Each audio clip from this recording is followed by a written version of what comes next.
Hello, this is Kim with Standing on Solid Ground. I am your host of this motivational and inspirational podcast. And today I want to talk about activating and deactivating our faith. Our faith is the substance of things hoped for, the evidence of things not seen. Our faith is determined of whether or not God will be pleased with us or not. Because we can't please God without faith. The only way to see if we are actually doing what God is wanting us to do or have planned for us to do is to proceed in doing something. If God had went to Noah and told Noah to build an ark, that was all God had requested. He told him how big he wanted it, how wide, and the depths and the heights of it. He told Noah what to make it from, everything that he needed it. He told him the design of this ark. Now, what if Noah decided not to do it? What if Noah decided that, nope, I'm not going to do it? He would not have activated God, his faith in God. He would not have activated it. He would have deactivated it. Why? Because he did not do what God told him to do. Now, if he had not did that, do you believe that God would have flooded the earth? Yes, I do. But he would have had to put new people on the earth. In other words, it would have been Adam and Eve recreation again because of Noah's disobedience. Now, if Abraham had not taken Isaac as that sacrifice and said, nope, I'm not going to do it, he would not have activated his faith in God. We never know what God is going to do if we don't activate our faith. It's like a car.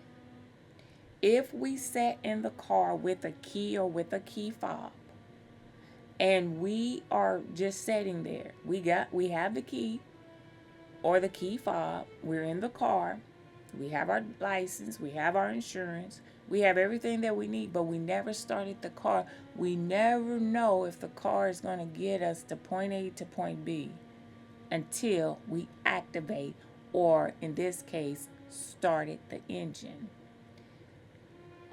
We will never know what the day is going to look like until we get up out of the bed and activate our day. We will never know if we're going to have a good day or a bad day until we start our day.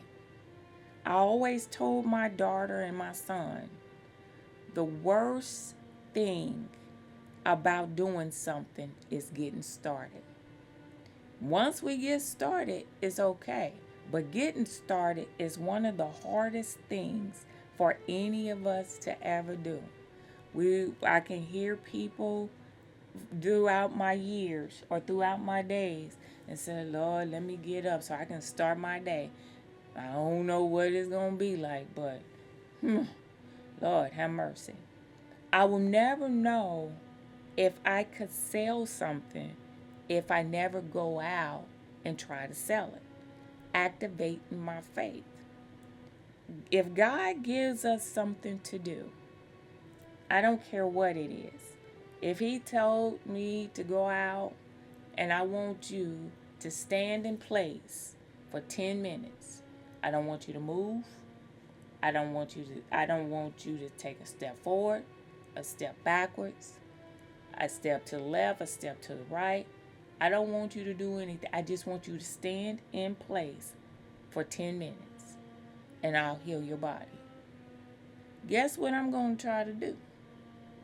I'm going to try to stand in place for 10 minutes because that's what the Lord told me to do. Just like when Elisha told the man to go and dip himself in the Jordan River 3 times and he would be made whole because he had leprosy. That's the simplest thing in the world. You never know what will happen until you do something. You do not know what God can do until you make the first step or the first attempt to get something done. If you're asking the Lord, Father, I need for you to bless me with a new vehicle. My vehicle is falling apart. It's not staying started. It's stopped in the middle of traffic. I had to get it towed 4 or 5 times. And the Lord told you, I need for you to save up $1,000. Don't argue with God. Don't challenge God. Just do it. If you go out here and say, okay, I'm going to work me a little bit overtime and I'm going to set this money to the side. Now, Lord told you to save up the $1,000. And the more money, and each week, if you were getting paid weekly, each week you're putting away $100. $100 a week for 10 weeks will get you there. It will get you that $1,000 that you need. But the devil is not going to stop being the devil. He's going to make you, boy, that's the most money you've ever saved. Remember you was talking about that you was wanting to get your nails and hair done, that you needed a new outfit. You remember that there was a concert coming in town and you was wishing that you could go to this concert. You know why Satan is doing that? He's doing that because you're close to your goal. Or you've reached your goal. Now, what Satan knows is that God has a car for you. He has a car waiting for you. And not just old rinky dink. He doesn't have something that's just going to fall apart for you, on you. There may be a neighbor in your neighborhood that just got themselves a job overseas. They don't want to be bothered about taking that vehicle overseas. And all they want is $1,000. Look at God. Look at what God has just done. He has set it up where you can get you a really decent car for $1,000 because the person that's selling it is only trying to get rid of it. I've seen this happen. But what Satan does, he sees that, you got this money saved up. He's going to put the things that's in your heart. Getting your nails done, getting your hair done, buying you a new dress, going to the concert. And that $1,000 will take care of all of that. But you forgot that you asked God for a car. Now, what will happen for some strange reason? The car is acting right. For them 10 weeks, the car is acting right. And I believe that the Lord probably put his hands on it and said, let this car last 10 more weeks so she can get her another vehicle because she's saving up the money. So God allows it to run smoothly. But the devil is whispering in your ear. Concert, nails, hair, clothes, going out, enjoying yourself. It will only cost you about $500. Now, these people that's getting ready to sell this car, God has already got it prepped that they're going to be putting it up for sale. And they notice that you are having troubles with your vehicle.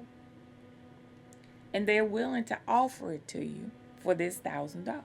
Now, God is working behind the scenes.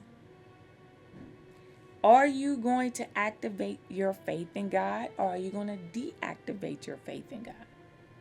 And deactivating that faith is doing what you want to do with your money instead of doing what God told you to do. Now, you saved it up, but you didn't spend it where you told God that where you wanted to spend it. You spent it on what you wanted. So let's just say you go ahead and you spent this money on the concert tickets, on your dress, getting your hair done, getting your nails done, your toes done. You got everything done. You went to this concert. This is a one-night event. The card that you would have received is a longer time frame for you to use. So you decide, okay, I'm going to go to this concert, I'm going to do this, I'm going to do that. You come home that Saturday night, ooh, I enjoyed myself. Monday, these neighbors come down to you and say, hey, we was noticing that you were struggling with your car. And we're getting ready to leave the country, and we thought that if you have $1,000, we'll sell you our car for $1,000. Now, guess what? You only have $500 left. And you're like, oh, man, I just spent this money on this and on that. Well, you didn't do what God told you to do, to save it up for this car. You did what you wanted to do, and you went to the concert. And said, I only have $500. Said, well, we can't let it go for $500. But if you have $1,000, we'll let you have it. No friends will loan you any money. Your mama don't have any money. Daddy definitely ain't gonna give you any money. Sister and brother is tired of you asking for money. Your friends say, nope, I'm broke. Everybody has got an excuse. And the first thing somebody is gonna ask them, well, how much money did you save up? I saved up $1,000. Well, what did you do with the money? I went to the concert. So you knew you needed a car, but you went to the concert. Oh, they'll make you feel bad. But this is how Satan works. So now what's happened is you deactivated your faith in God because you trusted in what you wanted instead of trusting God for what you needed. Because you didn't think there's no way in the world that you were going to get a car for $1,000. But God had one waiting for you. All you had to do was just hold on. Get through the weekend. That Monday you had a new car. Well, and it would have been a new car to you. Our faith is very important to God. We either have faith in God or we don't. If we have faith in God, we'll see things happen. When we don't have faith in God, well, nothing's going to happen. And so the activation and deactivation of our faith is really on us. It's not on God. As long as it's in His will, as long as it parallels to what He wants in our lives, it'll come to pass. If it doesn't, it won't. And we have to accept that. That whenever something don't come to pass, it's usually not what God intended us to have in the first place. But don't get mad at God. Just be looking for what He wants for us to have. In this case with the car, God saw the need. He told you to raise $1,000. That within itself would have given me the indication, okay, God is about to do something. So let me get this $1,000 together, and I'm going to keep my faith and my trust in God. But your wants got in the way of your need. And as a result, your car broke down. So now you have to either take a Uber or a zip trip or something, or a bus or a train or a subway or wherever to work. And the money was right there, and you blew it because you wanted to go to a concert. The individuals that was willing to offer you the vehicle, they're leaving that week, so they don't have to sell it to somebody else. We need to learn how to trust God all the time. When a prayer go through, we trust Him even more. If the prayer doesn't go through, we ask God, what is it that you want me to do? What do you want me to pray for? What do you want me to ask for? Maybe I'm not coming to you in the right direction. What is in your will for me to have? Whatever your will, let your will be done. This is what we have to do. We have to learn how to put that much trust in God, no matter what. The most important thing is to always keep our faith activated. We keep our phones charged. We keep our computers charged. We keep our bills paid. We try to keep our money, keep money in the bank. Let's keep our faith activated. Because when we do that, then God can do something in our life. We will never know what God can do until we trust Him. Until we activate it or start doing our works. Faith without works is dead. Works without faith is dead. So we can't do one without the other. They work coincide. They work collectively together. So as we learn about God, let's learn the keys. Let's use the keys that God gave us. You know how we search through keys to find the right key to fit the right door? God giving us the keys. We just have to find the right key to the right door. And until we find the right key to the right door, God's not going to allow us to go through the door. The problem is, the key is knowing how to pray. Knowing how to have the faith in God to fulfill whatever it is that God wants to fulfill in our life. Not what we want to fulfill in our lives, what God wants us to fulfill. If it's something that is uncomfortable, something that is out of our comfort zone, something that is not normal for us, that's usually God. Because God will take us out of that zone of comfort and put us in a place where we're not too comfortable, we kind of antsy. But He will build our comfort once we see how faithful He is to us. The subject of today, the deactivation and activation of our faith. We need to activate our faith in God in order to see what exactly He wants us to know, to have, and to learn, or to be able to have a better relationship with Him.